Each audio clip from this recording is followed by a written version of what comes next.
Hey everybody, welcome to the video. So I'm breaking down the Monday Night Football Showdown slate between the Buffalo Bills and the Tennessee Titans in what should be a pretty exciting game with a 53-point over-under. Lots of exciting players to talk about, whether it be on either team. Derrick Henry, Ryan Tannehill's not that exciting, but A.J. Brown, Julio Jones, you have Josh Allen, Stephon Diggs, Cole Beasley. I mean, the list goes on. It should be a very fun game, and I am super excited to break this one down. And if you do find this video helpful in any way possible, make sure to leave a like, subscribe to the channel if you haven't already. If you want to take that one step further, an official member over on Patreon. Link is down below in the description for that. Spreadsheets, ownership projections, optimizers for all sports. We have NBA starting in a couple of days.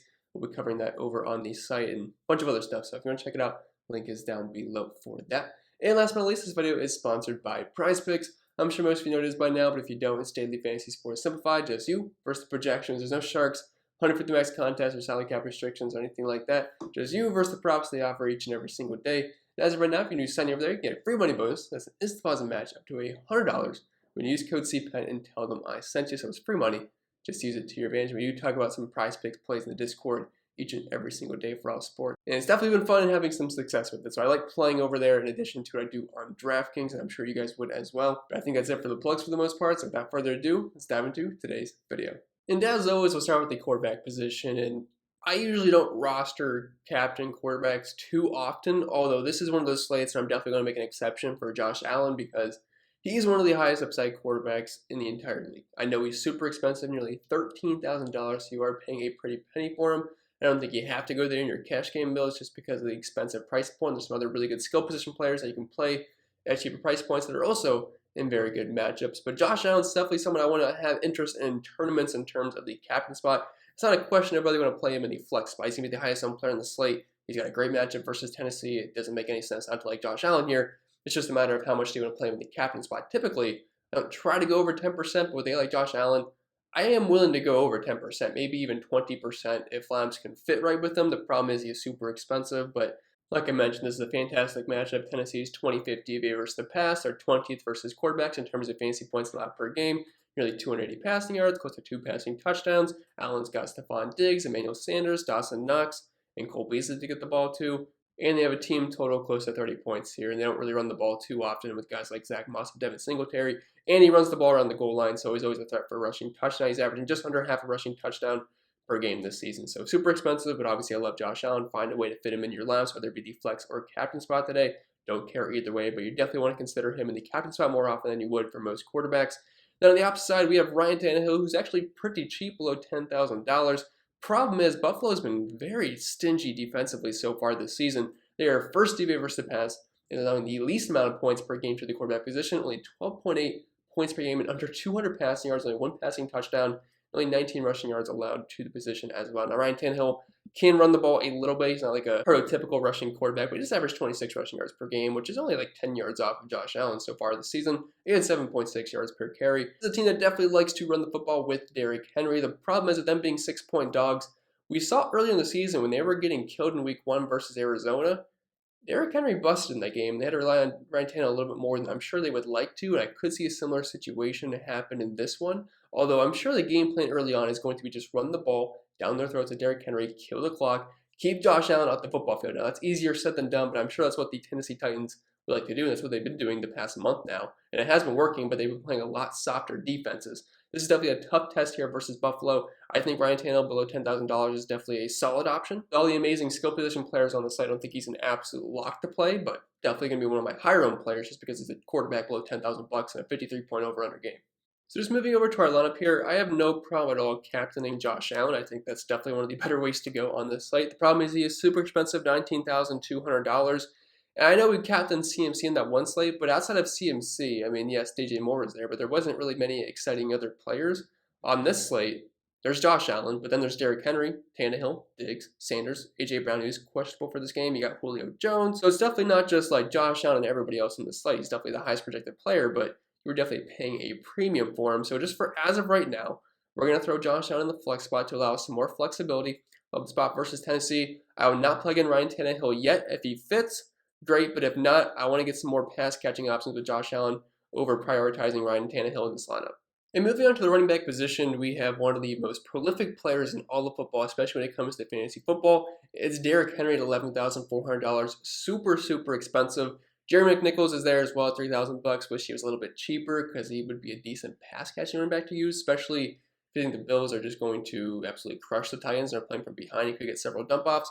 But Derrick Henry is someone we have to talk about. Now, this is not the prototypical game script we like to use when rostering Derrick Henry, but with this being a showdown slate, I mean, we have to at least talk about him because he's going to be highly owned. He's been crushing it in DFS ever since week 1 after he busted.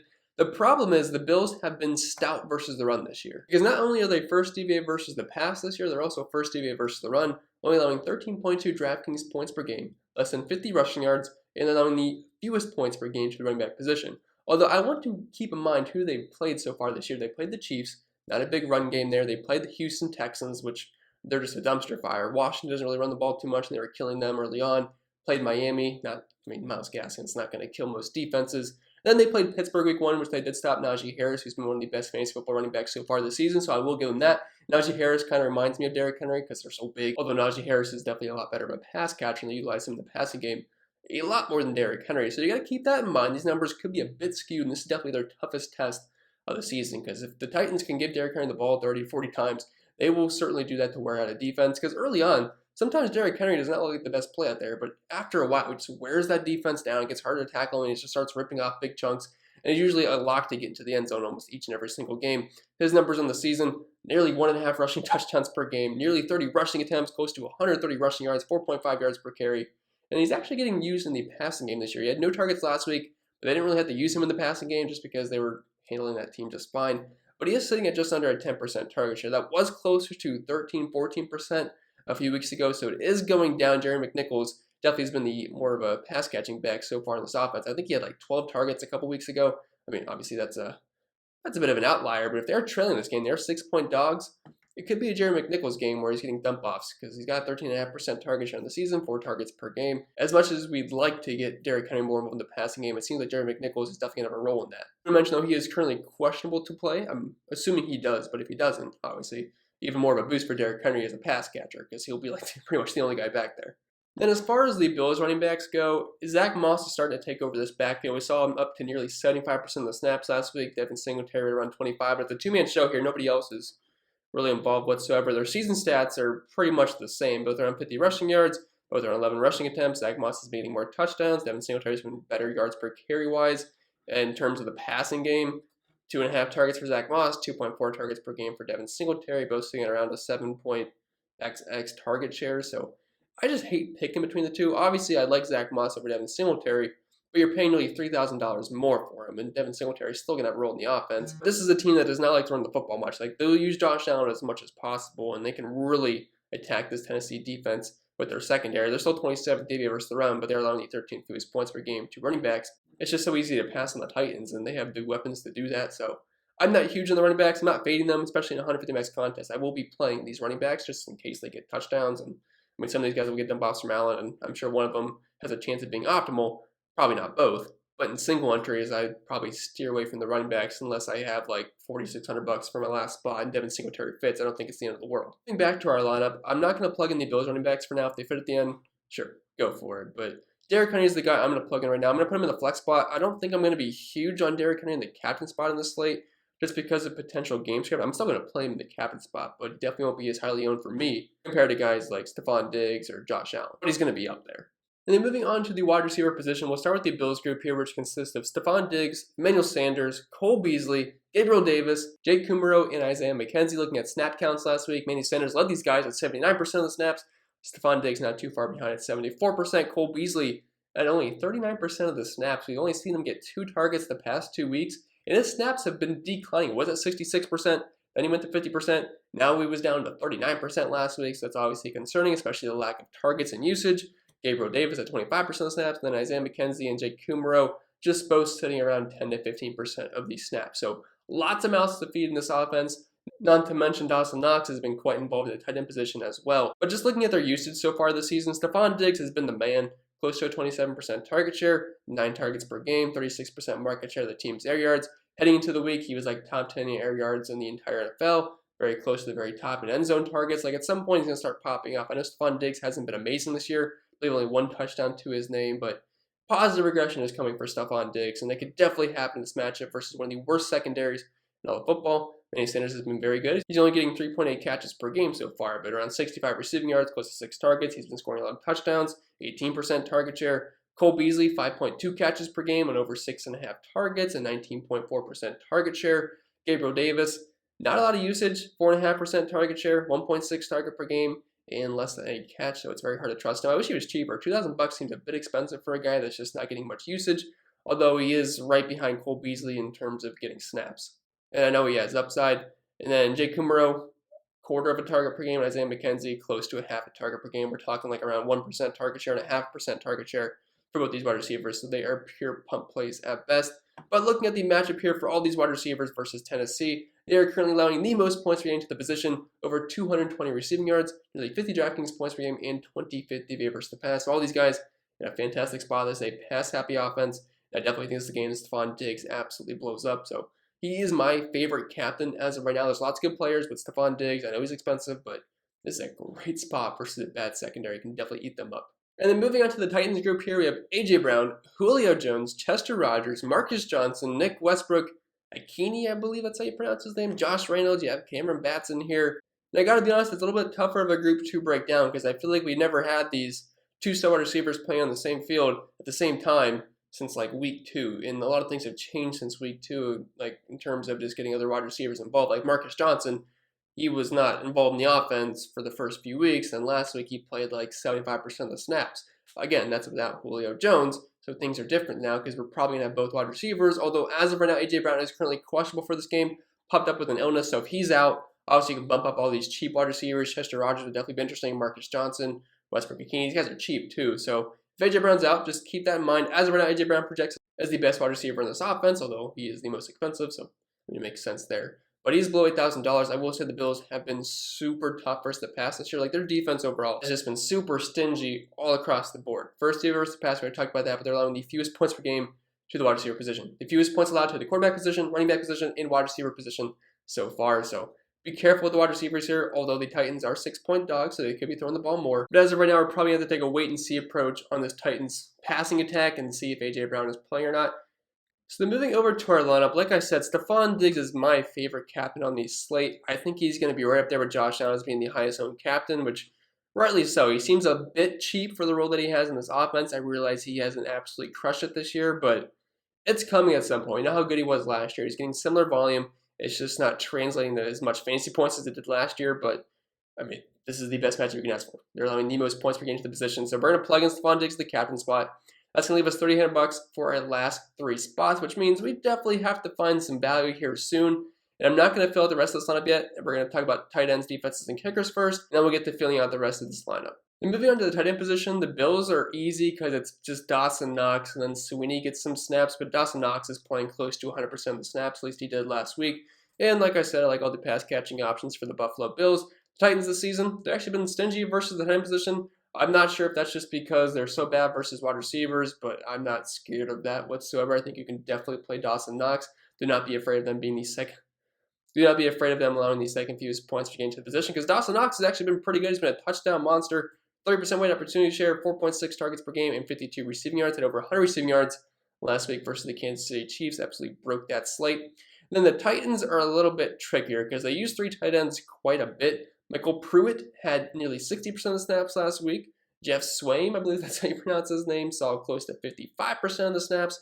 Anthony Ferguson just under 50%, although he's the guy that's the most fantasy relevant because he's mostly involved in the pass game. The other guys, not so much. Now I look at targets here and there, like Swaim sitting at nearly 2 targets per game. Michael Pruitt just over 1 target per game. I want to say he had a random touchdown last week, but I just feel like one of these tight ends, like one of these random tight ends from the Titans are going to just end up in the optimal lineup if they catch a random touchdown.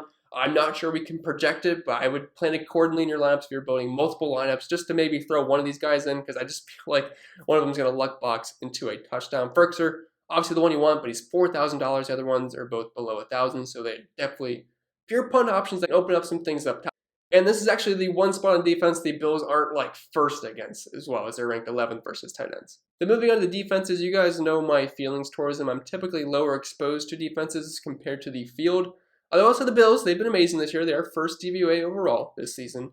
But we have a 53-point total in this game. I like a lot of the Titans pieces. They're facing Derrick Henry. potentially A.J. Brown, Julio Jones is back. Like, I don't know, $5,000 for the Bills in what should be a very high-scoring game. And I'm rooting for the Titans to have a good game to keep this game close so the Bills just keep pouring it on, which I mean, we've seen games where the Bills blow them out and they still pour it on. So I'm not like overly concerned about the game staying close or anything. But $5,000 seems a bit rich for me. The Titans defense, no thank you. They are going to get blitzed in this game. And I don't see myself having any captain defenses on this slate. Like, I'm probably just going to X them out in the captain spot. And if they get a defensive touchdown, we will happily take the L because you just really can't project those kind of things. And as for the kickers, Tyler Bass or Andy Bullock, these guys are pretty cheap for kickers. Usually we see them around $4,000. So at $3,400 and $3,200, I think these guys become more viable than I typically talk about kickers. I don't usually captain kickers. I think I usually put them at a max of 1% in case we have like a Graham Gano situation, but I think there's going to be a lot of touchdowns scored in this game. But if you want a cheap play with a decent floor but a low ceiling, the kickers are viable. Then moving on to the rest of our lineup, keep in mind, guys, don't just copy and paste this everywhere. I don't pre-plan build these. I just want to see what fits as we talk through the play. So this might not end up looking like the best lineup out there. I just want to see what can fit and just to give you guys an idea of what kind of lineups you can build, which way we go at captain. So we have $3,000 left. I do like a mid-range wide receiver for the Bills, so we could go with Manny Sanders. We could go with Cole Beasley. I know Sanders is pretty expensive though, $8,600, and I don't think we can quite afford him. Like if I plug him in, yeah, I mean we can afford him if we go with 2 punts, but I don't think that's really the way I want to go in this lineup. So we could just drop down to Cole Beasley, who declining snaps and declining targets aren't appealing, but $5,400, my optimizer likes him quite a bit. He actually doesn't look too bad in the captain spot just to make some things work. Not saying it's my favorite way to go, but I just think for this lineup, we can put in Cole Beasley, just another pass catching option with Josh Allen. I don't want the Bills defense in there. I think I accidentally clicked that. So we got $3,000 left for our last couple of spots. Marcus Johnson, if you're buying into the snaps that I saw last week, yes, Julio Jones is back, so that's going to hurt a bit, but you just want to plug him in as a run back option with the Titans. That's not bad. You have $4,600 left for your last spot. You could go with a guy like Anthony Ferguson. You could look at Chester Rogers, although he's questionable. You have Devin Singletary at $4,600. You have some kickers here. I mean, there's a couple ways you can go. Unless you don't want to go with Cole Beasley, you go with the Tyler Bass kind of guy. You have $6,600 for your last spot, which leaves you with a guy like Julio Jones. That doesn't look too bad. Because I think if we kept in Cole Beasley, we'd have to get a guy like, well, let's just plug him back in here. I think we're left with $4,600, which is Devin Singletary, which isn't pretty. But as you can see, there's plenty of ways to go, and even using an expensive captain with Josh Allen and Derrick Henry, you can still make some pretty solid lineups on this slate. With that being said, I hope this video was helpful, and if it was, make sure to leave a like, subscribe to the channel if you haven't already. If you want to take that one step further, become an official member over on Patreon. Link is down below in the description for that. I do reference my optimizer each and every single showdown video, which I've used. I've actually taken down some tournaments using it, so if you guys want to come on over, check out the optimizer. I think it's quite easy to use all the groups you want and things like that. And I have it for most sports, not just the NFL, with ownership projections, my own personal projections, and all the spreadsheets you'd ever want. Don't forget this video was sponsored by PrizePicks, just you versus the projections. And as of right now, if you're new signing over there, you get a free money bonus up to $100 when you use code CPEN and tell them I sent you. But I think that'll be pretty much it. I will stop rambling. I hope you guys enjoy the game tonight because it hopefully should be a good one.